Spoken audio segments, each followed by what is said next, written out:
Try this again, yeah.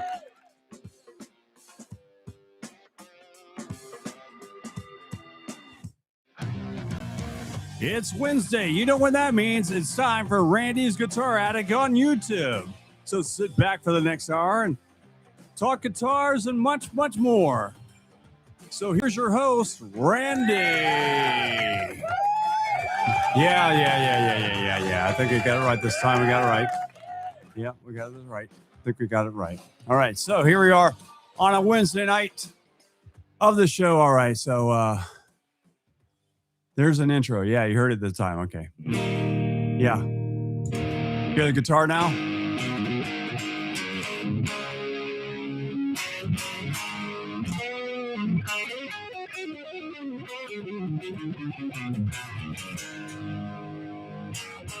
All right, good. Awesome. So here we are Wednesday night. It's good to be here once again. Mitchell is here. I see that. I thought it was Michelle. It's Mitchell, D, and D. There's 5 people on here now. Remember the rule is this. So if you're on here, you have to hit the like button. If you're on here, that's the mandatory. We look at the rule. We have to. Everybody has to hit the like button while you're here. So Kiss is here. Kiss Posters is here. All right, good to see you, my friend. Just for you.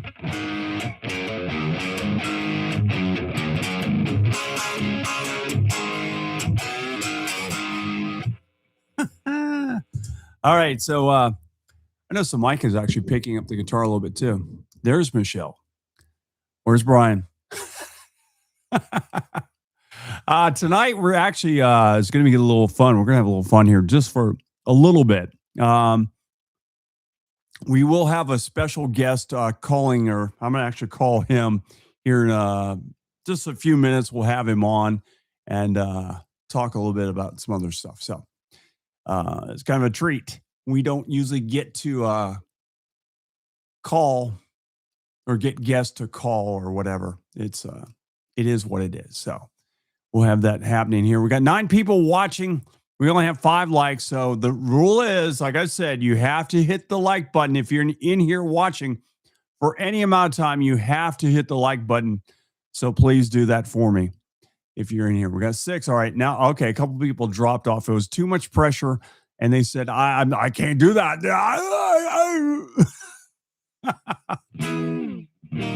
So tonight,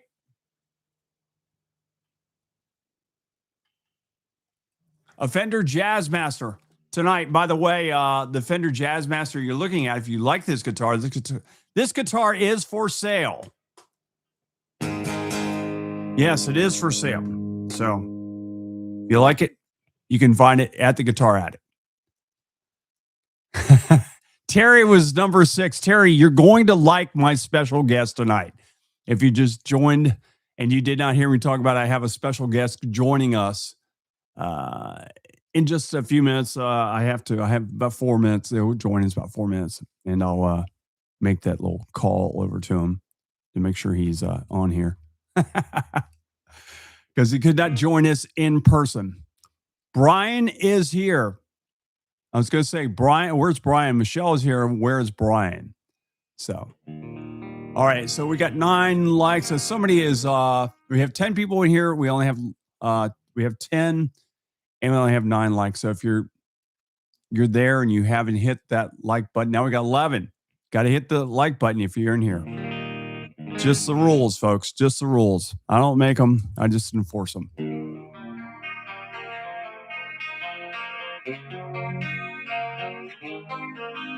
You know, it's funny. I have to do this because I have a Jazzmaster. So what is the appropriate thing? You have to do this.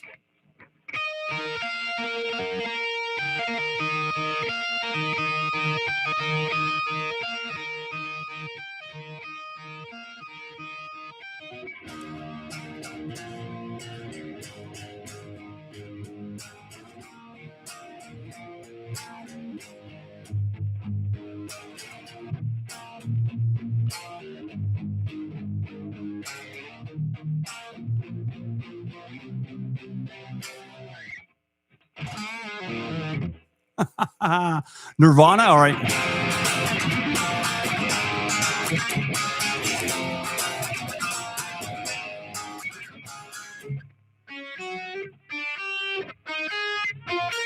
I played it in the wrong key.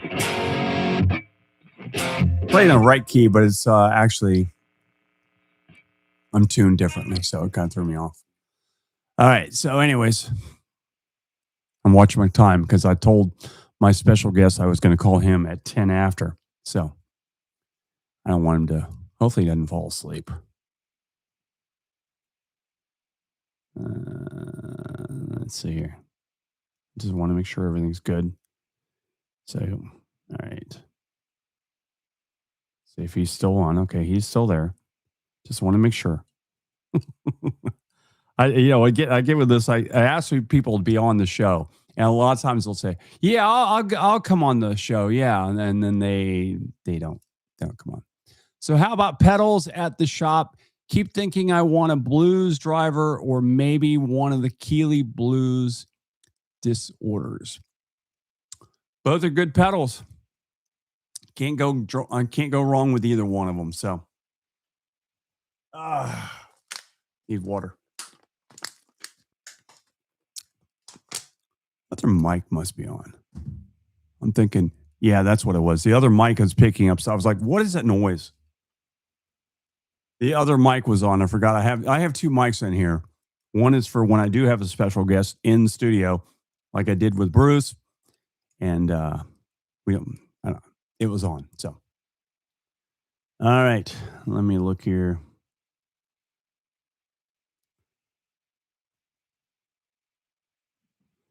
Let's get our buddy on here. And I have to sorry guys. It's the first time I'm doing this, so I'm kind of a newbie at it. So guys, please do not hate me because I'm a newbie at this.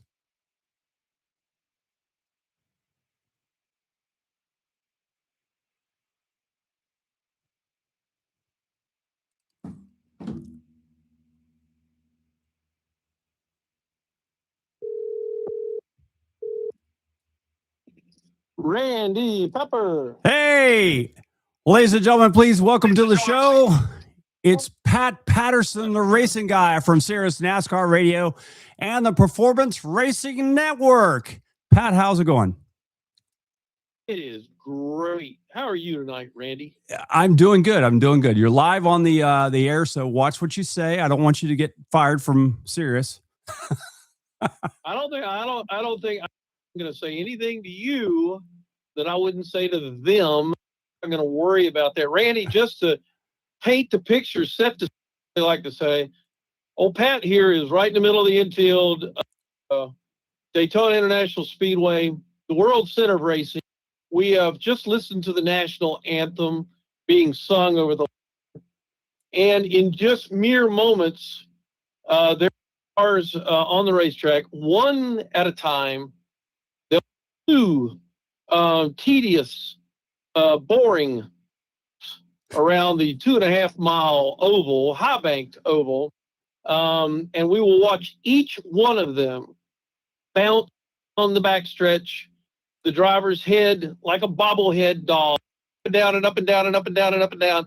And then he will slowly to not move that steering wheel at all hands so that he can go as fast as he can to see which two drivers tonight here at Daytona will achieve the pole position and outside pole position for the 2026 Daytona 500.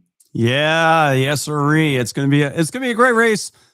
I know they haven't even hit the track. They had. I guess they did. They were on the track today doing a little practicing. I guess. So continue the update. Let me continue the update. Okay, give me the update there. We had a 1 hour practice session, actually 2 practice sessions today.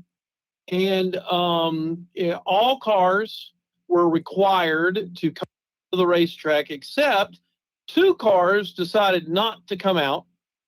Interestingly enough, one of them was last year's pole sitter for the Daytona 500 now, and Todd Gilliland. Both decided not to practice. Have to. I misspoke. They did not have to practice. They chose not to. So, and the thinking behind that was their crew chiefs felt like they had done such a masterful job over the offseason of preparing the car to come here tonight to make those 2 laps. They did not practice the car because they believed that any on-track activity might disturb their, their effort to try to win the pole again this year. So those are the only did not practice. There are 8, count them 8, open cars. And what open means that they don't have points. They're not guaranteed a starting spot. Charters, they're not one of the top 36 cars. So those cars, of them, 2 tonight, the 2 fastest open cars will also get a berth into the Daytona 500. So for 2 lucky drivers tonight, it's an opportunity for them to lock themselves in to Sunday's Great America. The other 2, because 4 of those cars will be in the field. The other 2 have to race their way in through the qualifying races, which will happen tomorrow night in Daytona. By the way, 7-time champion Jimmy Johnson has chosen a option. He will not get any points for this race, nor would he get any money. But he has a starting spot in the Daytona 500. So we've been on the racetrack.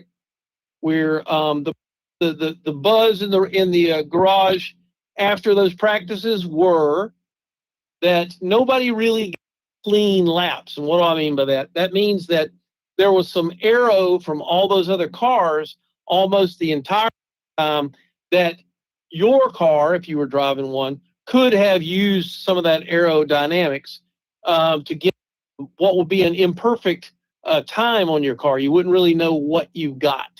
So a lot of suspense, Randy, always here as I hear the first car beginning to roll off. Awesome, Pat. Yeah, it's funny. You cut out a little bit every now and then, but I think we got the gist of it. We have several people that actually said, hi, Pat. Terry actually was on here and said, love listening to you on Sarah's NASCAR radio. So you got fans on here. Thank you. Yeah, see? Thank you. God bless you. God bless you. So our friend Justin Allgaier is running the 40 car again in the Daytona 500. How do you think he's going to do? Well, we're going to find out here pretty quick because I think he's second car off tonight to practice. But yes, he is once again teamed up with Dale Earnhardt Jr., Kelly Earnhardt, L.W. Miller, and they are campaigning at number 40 with Travelers Whiskey and Brandt Professional Agriculture on the car. And they've been very fast. They were 19th fastest in the practice sessions today. And he could be one of those cars in if he can turn a really good lap tonight. So, yeah, fingers crossed for our buddy Justin Allgaier. Yeah, we'd like to see Justin make it once again. He did last year, and it would be awesome to see him once again back out there in the Daytona 500 and bringing, he's that Traveler's Whiskey that actually has a little connection to music. Yes. We like music, right, Randy? Yes, we do. And he's got a great player that sings and plays. Who owns that car? You know that. You know who owns it, right? Yeah, Hamilton is a quote unquote part owner sponsor on a one-off situation with Dale Jr. Yeah, we love Chris Stapleton. Yeah, we do like him. Actually, it's funny because Chris Stapleton, when I was at your house a couple of years ago, your wife took me to see Chris Stapleton. So, yep, he's a player. He's a good one and done quite well for himself, right, Randy? Absolutely. And I'm playing a Jazz Master tonight, so I got this Jazz Master in my hands, and that's what Chris likes to play. So Hey, yeah. Hey, kind of in you're supporting the team tonight then by picking up that axe, right? absolutely. So hopefully Justin gets in there and Chris is happy, Dale's happy, and all that good stuff. So, anyways, hey Pat, now you're a player as well. People don't realize this, but Pat is actually my bandmate in the Pit Road Pickers, and we've played all over the Yes. country doing this stuff. And Pat actually got a nice Martin from me last week or the week before. I can't remember, but you got that. Yes, I did. And you asked me a couple days ago. You said, "Hey, Randy, the next doing this crazy thing where I can't play it. What's going on?" And I'm going to use you as an example to teach people out there that what happens to guitars in the cold. Sometimes the guitars get cold and the necks pull forward and they fret out, and without moisture in the necks, the guitars will expand. You need that moisture to kind of bring it back to life. So, like you asked me or told me last night, you said the guitar actually is playing good now. So, Yep. So, yep. Lesson learned. Dude, don't leave your precious equipment out in the cold. Let's keep it warmed up in the case and in a nice controlled temperature spot. So when you pick it up, it'll love you right back. Yeah, exactly. So hopefully we taught somebody really quick there a lesson that Pat had to learn the hard way as well. So yep. I got it. So Justin's on the track right now, I guess, and you are 7 seconds. He posted a time, and Corey Heim actually was also on the racetrack earlier, and Corey Heim, who of course everybody knows, won so many truck races last year, and is moving up this year and be running some cup races this year. He's trying to get into the field, and he was also one of the faster open cars today. So they got a good opportunity. Awesome. So we had like Ryan Priest and them all were running out at New Smyrna Speedway, and Justin was running out at the Volusia County Speedway running the dirt. So these guys now they're getting into their regular rides, and I bet they are excited to be on the big track, as we call it. Well, yeah, I think that after the tumultuous winter that they had with everything from the tragedy of the plane crashes to the drama of the trials and tribulations of NASCAR over the off season, I think people are just tired of talking and tired of hearing a lot of negative stuff. And every year when you come to Daytona, it's kind of like it's a reset button. Everybody hits the reset button. Everybody's a winner. Everybody's a championship contender. Everybody's got a chance to go and make a great season. And that's the way you come down here with that attitude. And that's the reason that you see everybody smiling before this Daytona 500 runs. And because that's everybody's just trying to refocus themselves as race car drivers, crew chiefs, car chiefs, and crew people to get ready for what is another, push from February till November. Yep, absolutely. So, Pat, let me ask you something. Are you missing playing this week? Randy, as long as I'm standing on a stage with you, I could do it every night if we could just find some poor people that wanted to pay us to do it. We talked about that last night at dinner, and I said, we just need to ask for money. And next time we do this, we're going to ask for money. They're just, we're not going to worry about having a sponsor because we've had a sponsor for the last 2 years, I guess, or 3 years. I don't even remember how long we've had a sponsor. Yeah. Oh, yeah. Last 3 or 4 years. Yeah. Yeah. We've had a sponsor paying the bills, but now it's time for us to actually say, hey, listen, this is who we are. You need to pay us because trust me, there are bands out there a lot worse than us, and we could be getting paid some real money doing this stuff. So I think that's the next chapter of the career. Pat Patterson has to use a little stroke in his step and say, hey, this is what we get paid, and we'll play your place. Yeah, that's it. That's it. Well, the biggest thing is, and you and I both know this, as long as you're having fun doing it, that's the main thing. Because the music business is a really really tough business. Even the band business is a really really tough business. And as long as what you do is satisfying to you and you make people happy with what it is you put out on the stage, that's all that really matters. Money's secondary, but it is not cheap to put a good show on, and we don't want to do anything less than a good show. Right, absolutely. Hey, I had a question from a one of the guys out here that Terry wants to know. I wish NASCAR would run the Clash at the Volusia Dirt Track or New Smyrna Speedway. You think that would ever happen? Maybe New Smyrna? Well, let's put it this way. Um, there's lots of places that I think you could get a really good race out of something like the Busch Clash. And I don't think Bowman Gray is necessarily a bad place to do it. It got bit with some really bad weather this go around.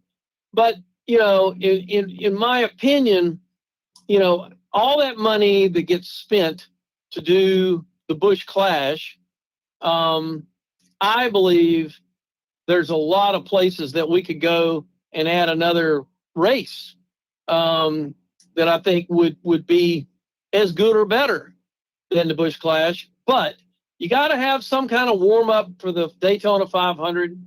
And if they moved it around to dirt and asphalt and different things, wouldn't hurt my feelings a bit. I just like to see good competitive passing. I don't like to see single file racing. I don't like to see racetracks where they can't really get after it. I like to see it. I want wherever it is, I want to make sure it's a place where the fans are going to get what they pay for. And that is a good competitive race where, the lead changes and they get into it with each other, and put on a show, because that's what we want. Absolutely. I'm going to ask anybody out there, anybody else got any more questions for Pat Patterson before we let him go? Because it is 8:25. Pat Patterson, the racing guy, usually goes to bed at 8:30. Well, yeah, but tell them the rest of the story. Pat Patterson usually is up going back to work at 4:30 or 4:45 in the morning. But you're not tomorrow. So, oh yeah, I get up at 4:30, 4:45 every day. I know you do. I know you do, but you don't have to, but you will. Yeah, well, I don't sleep any more than that. I get my 6.5 hours, and then I'm done. So if I go to bed at 9:00, guess what? 4:00 in the morning, it's about time to wake up. It's about time to wake up. Yeah. Trust me, people, I've been with Pat many times, and it's been many mornings I've been sleeping on the couch and the coach, and all of a sudden I hear the microwave open or whatever. Pat's doing something in the coach. Yep. And Randy's he's all bundled up in 16 different blankets, and it could be 83 degrees in there, and he'd still be covered up with 16 blankets. That's because your room is nice and warm, and mine's cold as heck out there in the main room. Gotta be cool, brother. Gotta be cool. You gotta be cool. Okay, Michelle wants to know, what is your opinion on the new old chase format for the Cup cars? Well, and I'm going to be real honest when I say this. I don't really know, and I don't really know because we're doing it with really different race cars. If we were doing it with something that was really similar to what we did race car wise back when we ran the chase, I'm okay with it. I mean, I was okay with it back then, but because Chevy's got a new nose on their car. Fords are still basically the same. Toyotas are the same, but those cars are so different from what we did back when this chase format was run.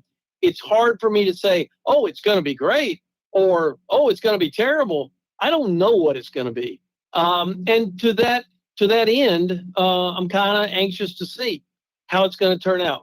But I always say this: give me the first 6 or 7 races of the year to kind of determine how I think the rest of the season is going to play out. And but that's what I need. I need 6 or 7 races to really see, is it going to be this or it's going to be that. But I'm optimistic because I love racing, and I hope that whatever it is we're doing here is going to be not only entertaining, but is going to be worth the fans' money to go see. Yeah, absolutely. Absolutely. All right, Pat, I will let you go to sleep, my friend. And I will talk to you tomorrow. I'll see you out of the track sometime, sometime along the way. Well, I know you got to go to the airport. Thank you, Randy, for having me on your show. I know I appreciate what you do, whether it's holding a guitar or a microphone, and I hope everybody enjoys the rest of your show. And to all of the people listening, get ready. It's the Daytona 500. It starts it all up. And tune in to Sirius XM NASCAR Radio, 7 a.m. Eastern Time, starting this Saturday morning, Saturdays and Sundays. We'd love to have you stop by or catch us calling the races on the Performance Racing Network up in turns 3 and 4. We're going to have another great year. And with that, I say, Randy, thank you for calling. Thank you, Pat. Appreciate it very much.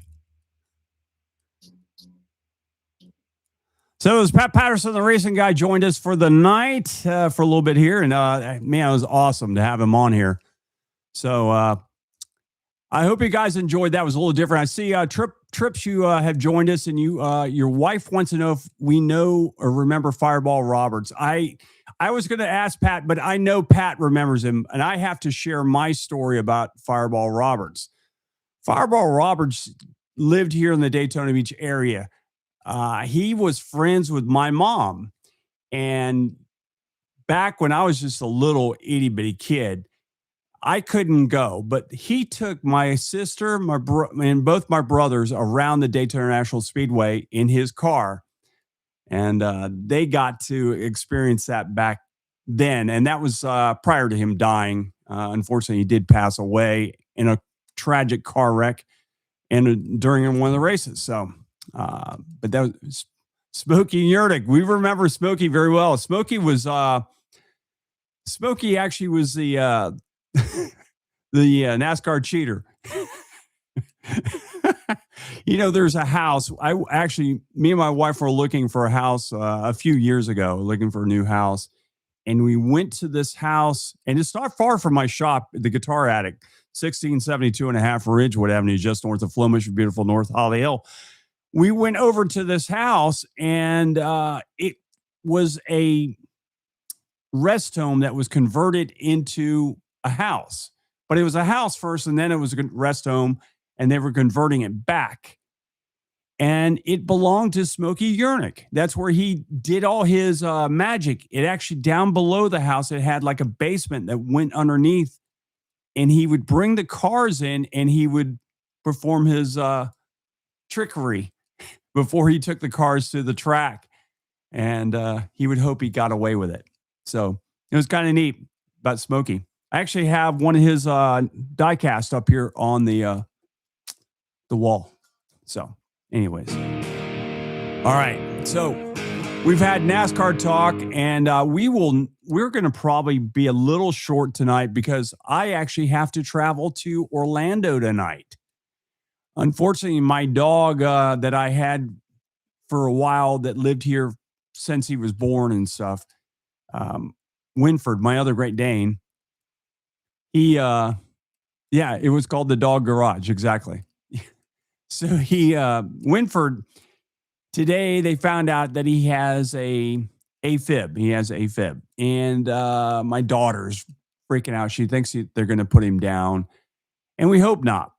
So I'm kind of waiting in the whim to find out whether are they going to put him down or is he going to be okay? Hopefully they can give him some medicine like they do people, and he'll be fine.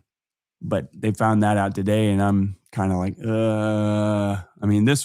Winford was my buddy. Unlike Jeffrey, you guys have seen Jeffrey. Jeffrey's been on the show before, and Jeffrey's a big dog.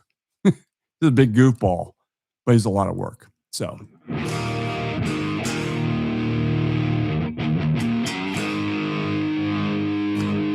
Yeah, so thank you very much. I do appreciate them. Yeah, Michelle, I'm pretty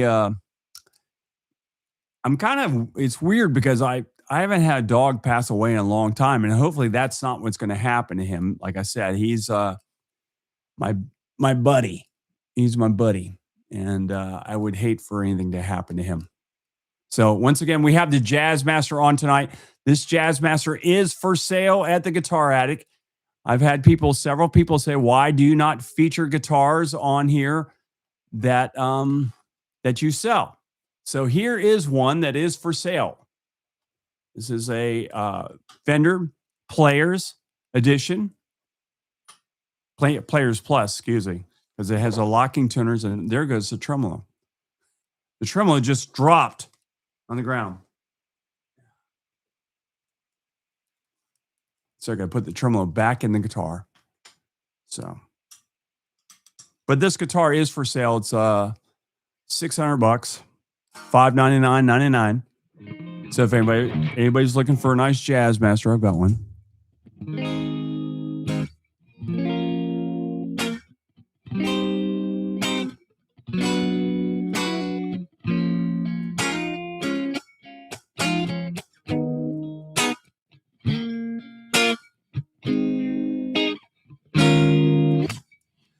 All right, so did anybody watch any of the other videos from the Orlando Guitar Show? Did anybody see any of those? I know my buddy Alex put his out.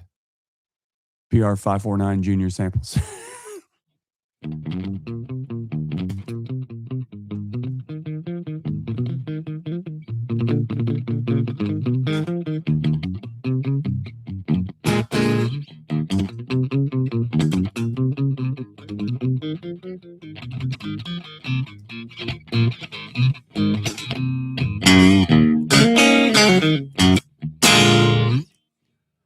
Can't stop that hot rod Lincoln. You know, it's funny. They actually asked about that song on Jeopardy the other night. I was kind of funny.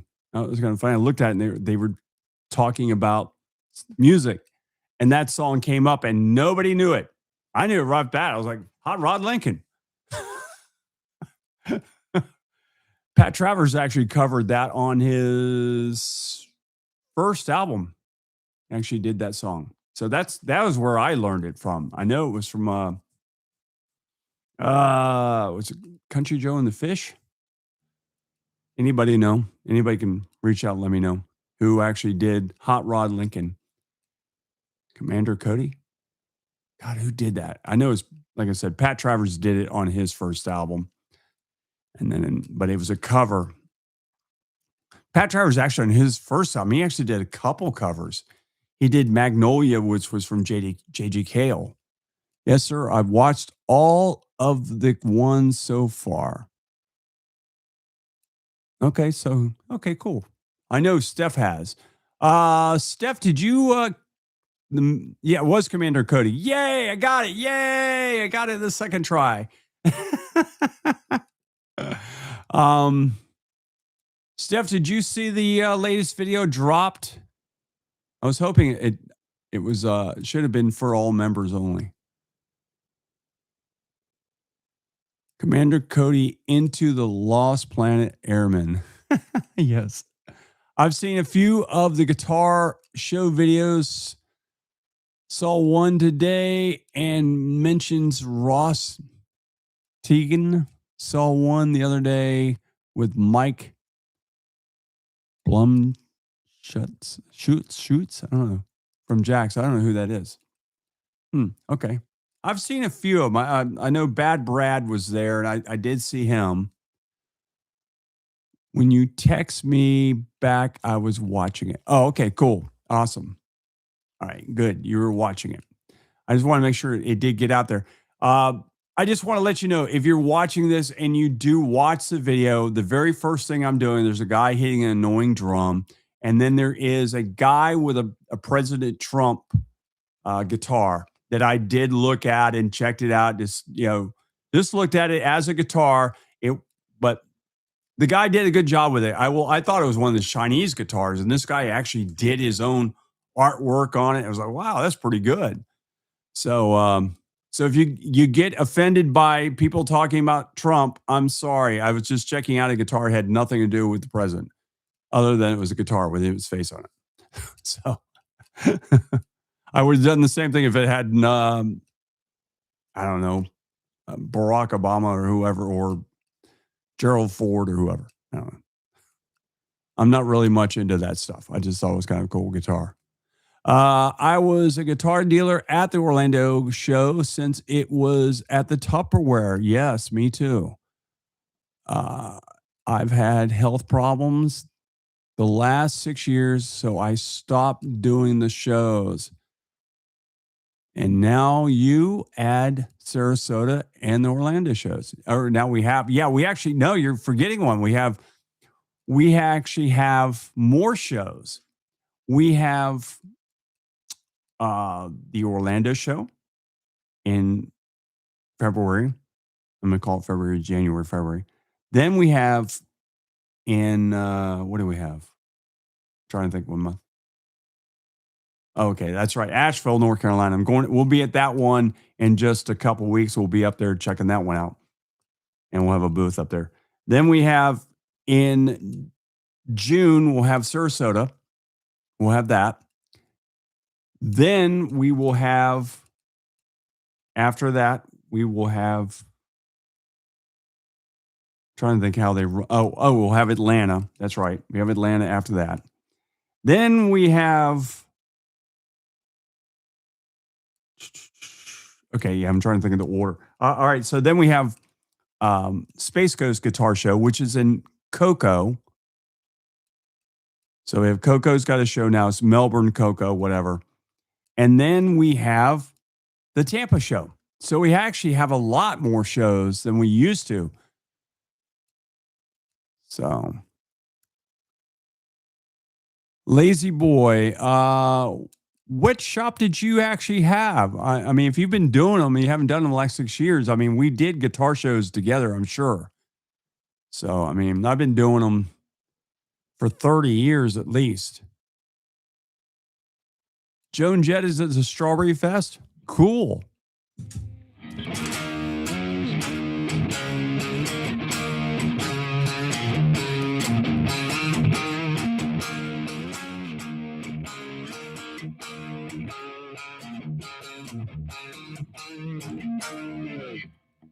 Joan Jett.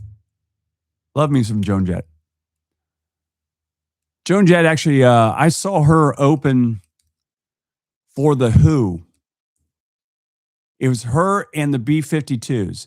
She opened the show. The B-52s went on second, and the B-52s got booed for most of the set. And I thought they were great. Actually, the B-52s, believe it or not, are actually one of my favorite bands. I know that's hard to believe, but they are. Yes, Uri. All right, I'm checking some of this stuff, making sure I'm looking at some of my settings. So, all right, what else we got here? Is the Gainesville Guitar Festival swap meet worth attending? My backyard and didn't know about it until I saw Alex's video about the Orlando Guitar Show. I haven't even heard this one. When is this? The Gainesville Guitar Festival swap meet. Where is that? And why? Alex talked about that. I did not hear that. And if Alex comes through, me and Alex will be at Universal on Monday. So if you're at Universal Studios, come by and say hi to us. He's keeping stuff from me. Joan Jett is fierce. I also love the B-52s, says Michelle. Yes. We love the B-52s.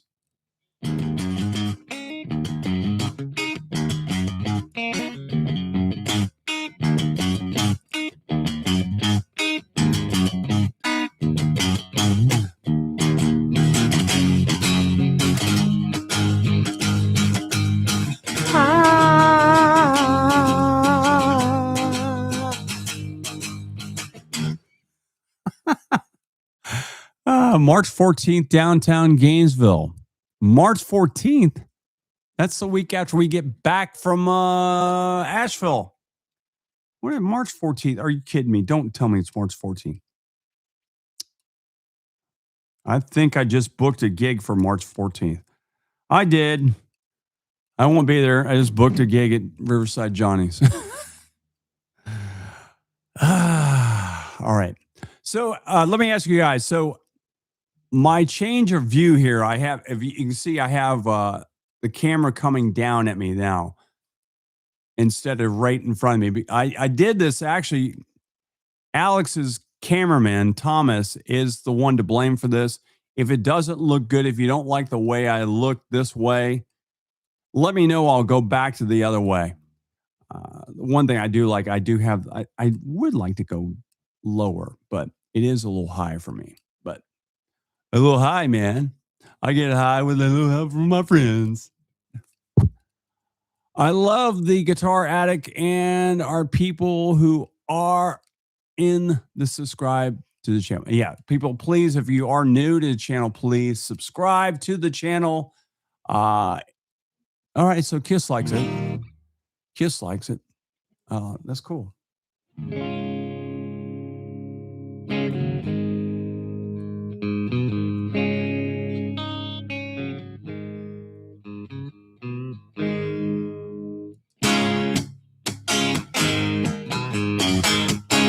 I should have did this.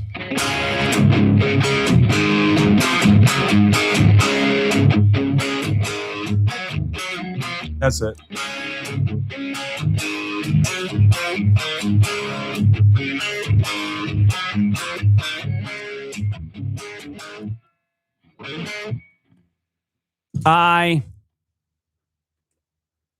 The angle looks great, and we can see the guitars behind you. Yeah, you can see them back there now.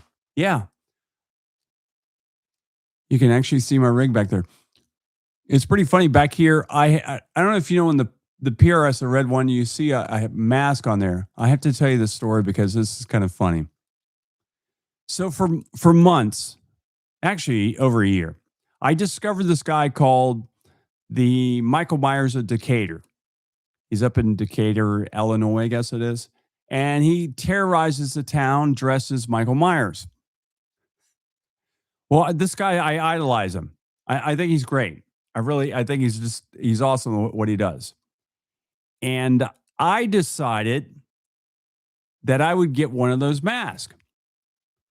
My wife said, no, there is no way you're ever going to get one of those masks, because if you get one of those masks, you're going to end up doing the same thing.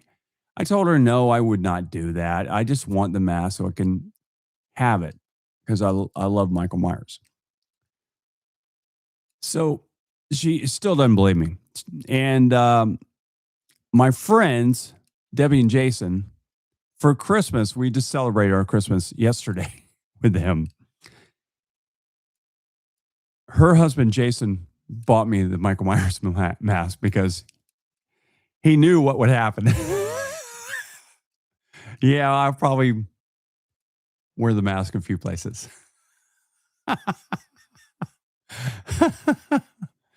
I have so Steph, I already have the mask. The mask is back there. It's on the guitar, and it will get used from time to time.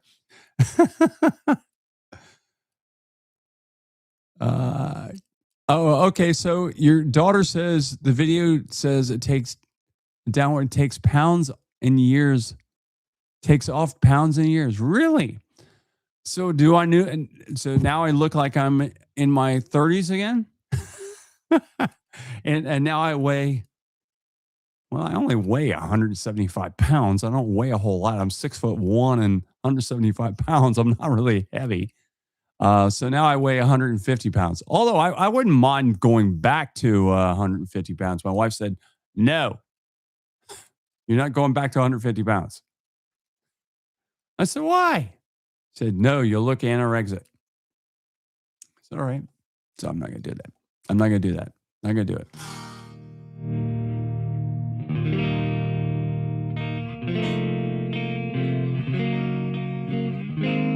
Yes, it is. Actually, it is. So Michelle, you said something really cool, because it is a modified Captain Kirk mask. I wonder if if I turn the mask inside out, will I become Captain Kirk? And I could get that really hot blonde chick on Star Trek. The one that had the silver suit that kind of went right, cut down the middle. Everybody remembers that chick. That alien chick. Oh, man. All right. Mine went to the gutter. Sorry. Musician minds, we do that sometimes. Michelle. Oh, to be in my 30s again. Wow, if I was back in my 30s, I'd still be married. I'd still have the same wife. I'd do it all over again. I would do it all over again. I'd marry her once again. So,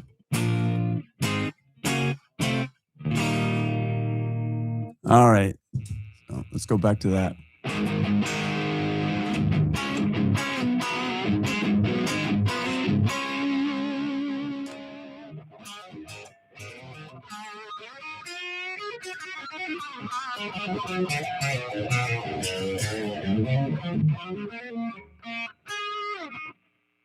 Oops.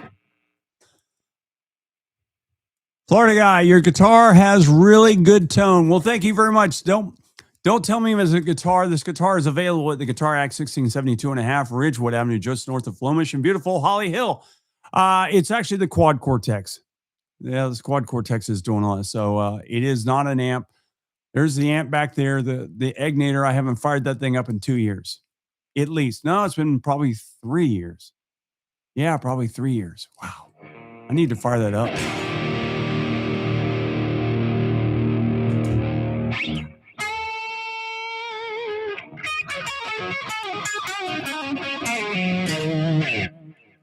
Florida guy, where you at? Where you located at? Because I don't recognize Florida guy being in here. We got 20 people in here. So we need 20 likes. We only have 19. So if you're new in here, please. Jacksonville. Yeah, we got our friends. My cohort in guitar shows, Bruce, is from Jacksonville. He's always up there trading and whatever. Always looking for acoustics. That's all he cares about, acoustics.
Oh, I got to do the 3 doors down.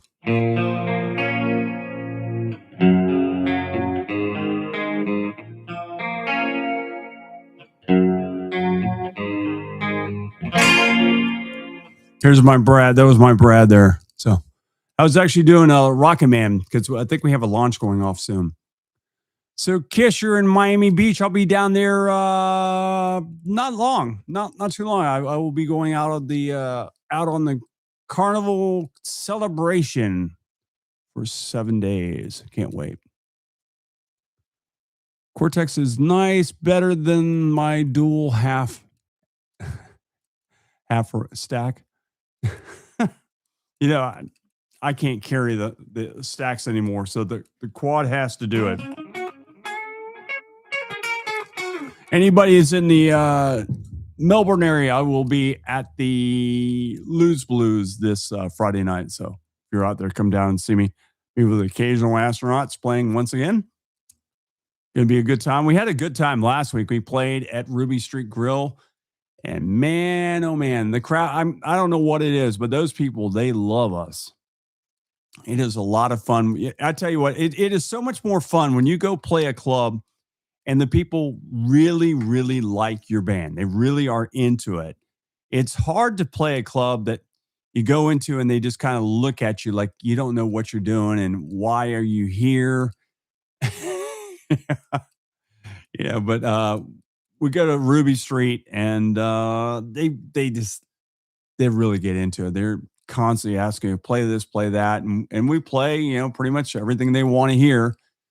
And if it's something they, you know, request and we don't know it, I will play it. Because I seem to be the whore that kind of knows a little bit of this and that. Is you're interested playing Tallahassee, although it would be slumming.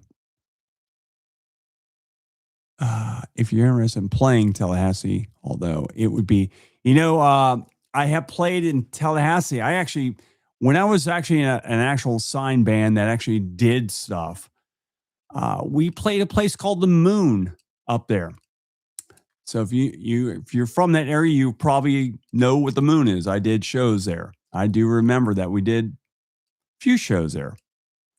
Played with a couple of different bands. Went up. I know we did Driving and Crying. We played there. We played with Follow for Now. We played with Saigon Kick a couple times up there with them because we were doing that whole thing with those guys. You should video a gig of yours and post it. I would love to do that. The only problem is you get struck with that copyright thing. Oh, you remember Scott Carswell? Believe it or not, Scott Carswell was our manager at one point. Yeah, Scott Carswell. Scott had a dog. I remember this because the dog would come down in the studio. We actually recorded our album in the Moon Studios out there, which was Butch Struck's old studio. And Scott had this dog called Just a dog. It was a great dog. I love that dog. He was a lot of fun. He'd come down and, into the control room and I'd be in there laying tracks down on guitars. And because a lot of times when I did my tracks, not the initial tracks, we actually recorded our album live. We did the initial track all live in the main studio, and which it was huge, really big studio.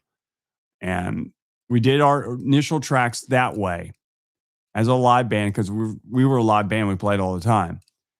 Did the track, and then I would do my overdubs inside the control room, and I would run my cord outside, and the amp cabinet would actually be out in the main studio, and stick a mic on it and run it back through the monitors or back through my headphones because that's what I had my headphones on, like I do now, and listen to it and play my tracks over that.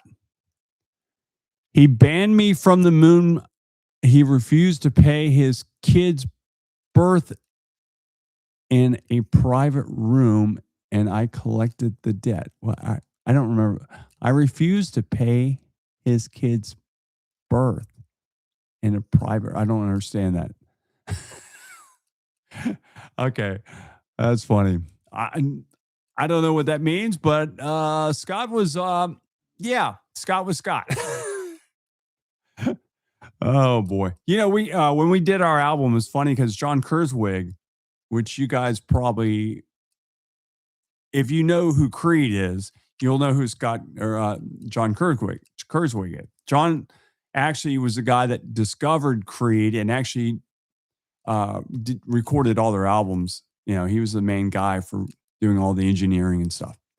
He didn't pay his hospital bill for a private room. Oh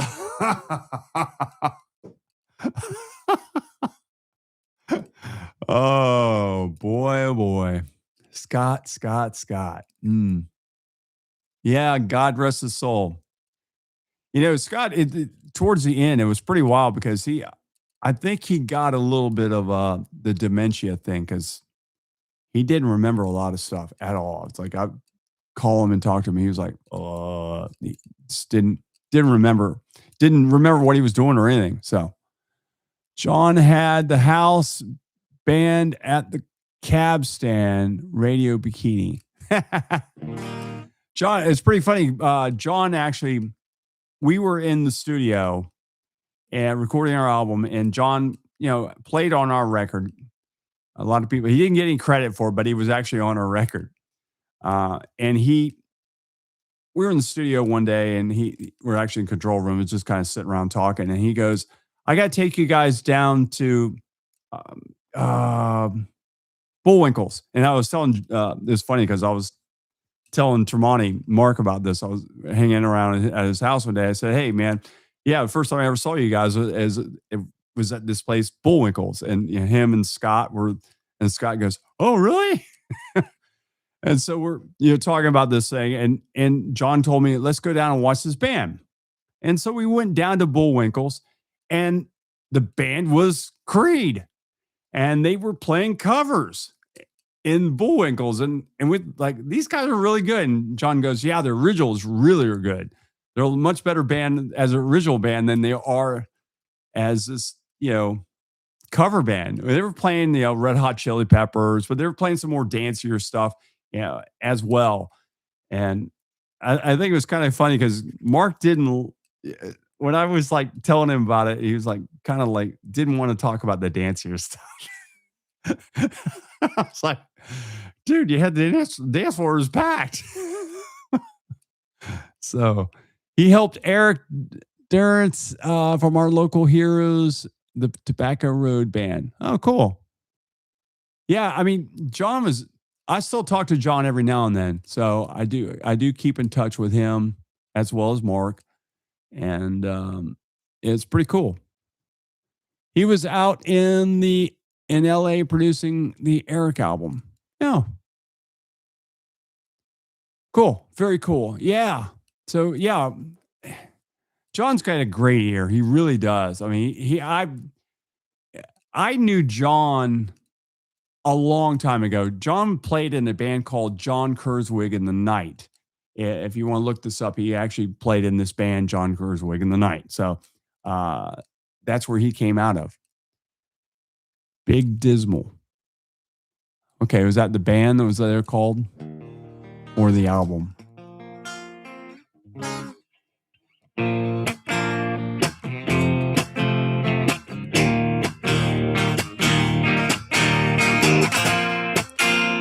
Okay, the band.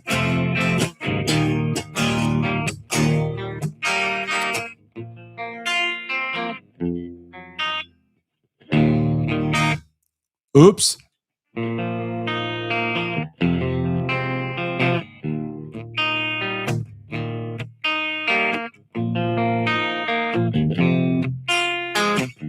Playing that chord wrong. It's actually, what is it? Yeah, something like that.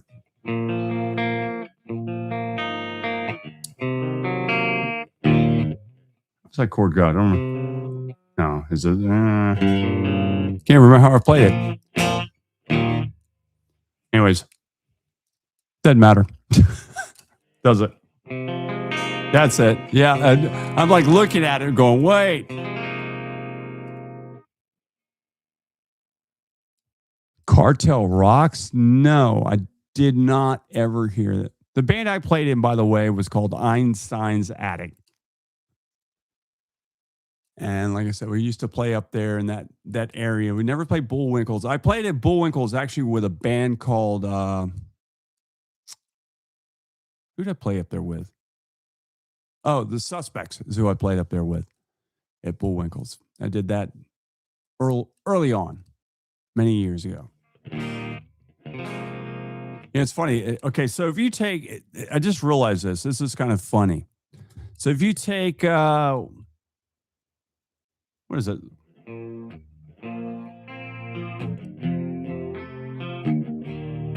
The Foo Fighters song. So the way they wrote this song, yeah, beer garden. Actually, we used to go that. Yeah, we went down in the beer garden. I remember that. Yeah, I think we actually played in there. I forgot about the beer garden. Yeah, that's funny. Bring back all these memories. So if you take, it's funny. I never thought Dave Grohl did this, but if you take this song, and you have the E And then you have this F over E, F sharp over E.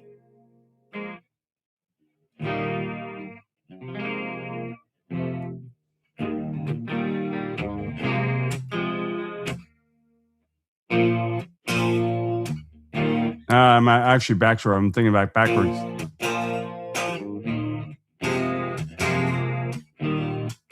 It's backwards, actually. But you take these two chords, you almost have the Allman Brothers, or you have Horse of No Name.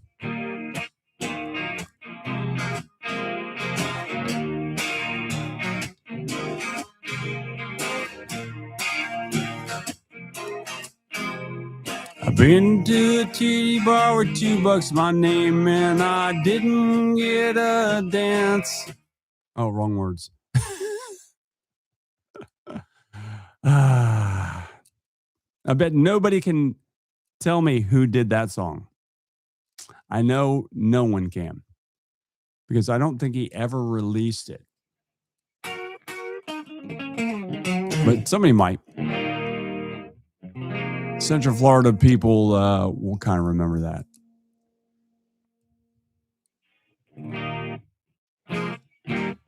All right. So, anyways, I did not think I would be on here till 9 o'clock, but I'm actually in here till 9 o'clock, and I do have to drive to Orlando. So I am going to wrap her up here, guys. And I want to thank you for joining us tonight. I hope you enjoyed the conversation tonight with Pat Patterson, the racing guy. It was a fun time having him on the show. I have sat and watched him do many shows in the motor coach, because he does his show actually in the motor coach, and he broadcasts it out to the Sirius NASCAR studios from the motor coach. But tonight we actually had him on the show. So it was good times. So until next week, guys, I want to thank you for watching, and I will see you then.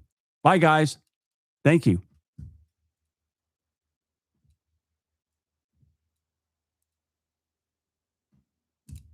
My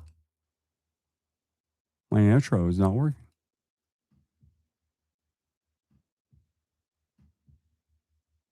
Oh, well, never mind. We're going out of here. Guys, have a great one. No outro tonight.